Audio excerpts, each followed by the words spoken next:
All right, folks, how you doing? Welcome back. So everyone's heard of Hermann Goring, but who has ever heard of Albert Goring, his brother, or possibly half-brother? Let's get into the Wikipedia article here. Albert Gunther Goring was a German engineer, businessman, and the younger brother of Hermann Goring. Head of the Luftwaffe, founder of the Gestapo, and so forth and so on.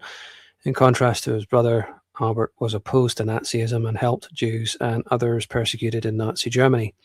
He was shunned in post-war Germany because of his family name and died without any public recognition, receiving scant attention for his humanitarian efforts until decades after his death.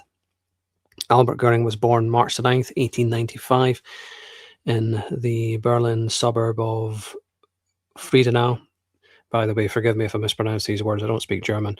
He was the fifth child of the former Reichskommissar to German Southwest Africa and German Consul General to Haiti, Heinrich Ernst Goering, and his wife Franziska Tiefenbrunn, who came from a Bavarian peasant family.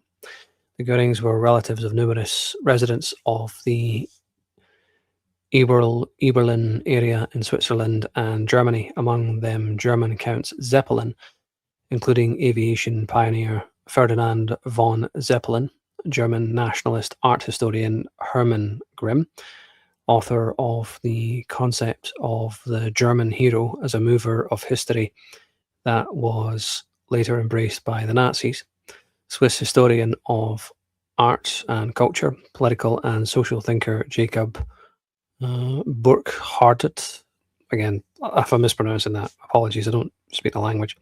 Swiss diplomat, historian, and president of the International Red Cross, Karl J. Burckhardt, the Merck family, owners of the German pharmaceutical giant Merck, and German Catholic writer and poet Gertrude von Lefort. The Goering family lived with their children's aristocratic godfather of Jewish heritage, Hermann Eppenstein Ritter von Mottenberg, in his Wildenstein and Mortendorf castles. Eppenstein was a prominent physician and acted as a surrogate father to the children, as Heinrich Goring was often absent from the family home. Albert was one of 5 children. His brothers were Hermann and Karl Ernst Goering, and his half-sisters were Olga Thresch, Sophia, and Paula Elisabeth Rosa Goering, both from his father's first marriage. Eppenstein began an affair with Franziska Goering about a year before Albert's birth. A strong physical resemblance between Eppenstein and Albert Goering even led many to believe that they were father and son. If this were true, it meant that Albert Goering was 1/4 Jewish.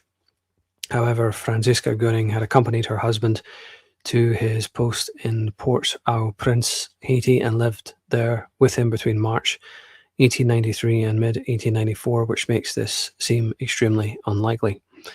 During World War I, Albert served in the trenches with the Imperial German Army as a signal engineer.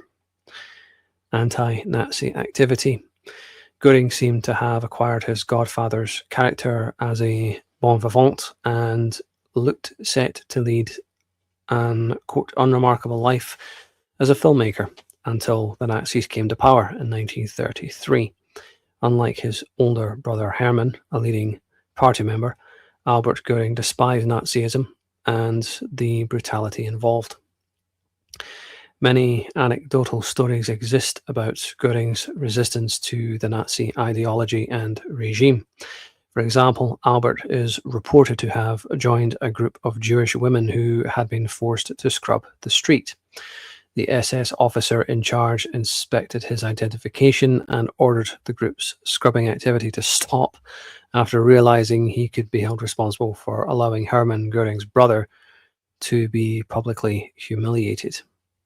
Albert Goering used his influence to get his Jewish former boss Oskar Pilzer freed after the Nazis arrested him. Goering then helped Pilzer and his family escape from Germany. He is reported to have done the same for numerous other German dissidents. Goering intensified his anti-Nazi activity when he was made export director at the Skoda works in the Protectorate of Bohemia and Moravia, occupied parts of the former Czechoslovakia. He encountered minor, or rather, he encouraged minor acts of sabotage and had contact with the Czech resistance. On many occasions, he forged his brother's signature on transit documents to enable dissidents to escape. When he was caught, he used his brother's influence to gain his release. Goering also sent trucks to Nazi concentration camps with requests for labourers. The trucks would stop in an isolated area, and their passengers were then allowed to escape. After the war, Albert Goering was questioned during the Nuremberg trials. However, many of those he had helped testified in his defense, and he was released. Soon afterwards, Goering was arrested by Czechoslovak authorities, but again released when the full extent of his activities became known.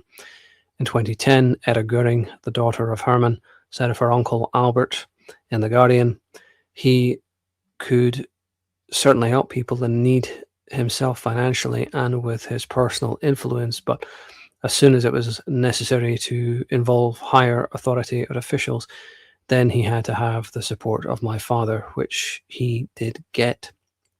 On his release, Goering returned to Germany, but was shunned because of his family name. He then found occasional work as a writer and translator and lived in a modest flat far from the baronial splendour of his childhood. Having known of his infidelities, his Czech wife Mila divorced him and migrated to Lima, Peru, with their daughter Elizabeth. In his last years, Goering lived on a pension from the government. He knew that if he married on his death, the pension payments would be transferred to his wife. As a sign of gratitude, he married his housekeeper in 1966, so she would receive his pension. 1 week later, Albert Goering died without his wartime anti-Nazi activities having been publicly acknowledged. Although Goering lived out his last years in Munich in Bavaria, he died further away in a hospital in Neuenburg in the neighbouring state of Baden-Württemberg. Albert Goering's story remains largely unknown to the public even 3 decades after his death. While his brother Hermann Goering was the subject of many publications, Albert received little or no attention. One exception was a short article in German weekly magazine, don't know how you say this, Achtung, I don't know, by writer Ernst Neubach in the early 1960s when Goering was still alive. At the end of the 20th and the beginning of the 21st century, Albert Goering and his work became the subject of several books and documentaries, in turn triggering a larger number of new publications. Well, if they're going to make movies about Oskar Schindler, then why not make movies about this guy? I mean, instead of another Nuremberg movie, we've had, what, 3 or 4 now? I don't know. Only know of the 2025 one that they just released a few weeks ago and the 2000 one, but I'm sure there's been others. And apparently he was at Nuremberg, right? Yeah, he was questioned during the Nuremberg trials. Well, the next time, if you're making a Nuremberg movie, put him in. Why leave him out? And they say that he may have been his half-brother. Well, we all know what Hermann Goering looks like. Do we really need to bring Maury in on this one? But anyway, very interesting story there. Very interesting figure, this Albert Goering. And of course, we never hear anything about him. Hollywood wants to churn out movies about the Nazis and the Second World War. Well, do one about him. Anyway, feel free to leave your thoughts and comments down below. And thanks for watching.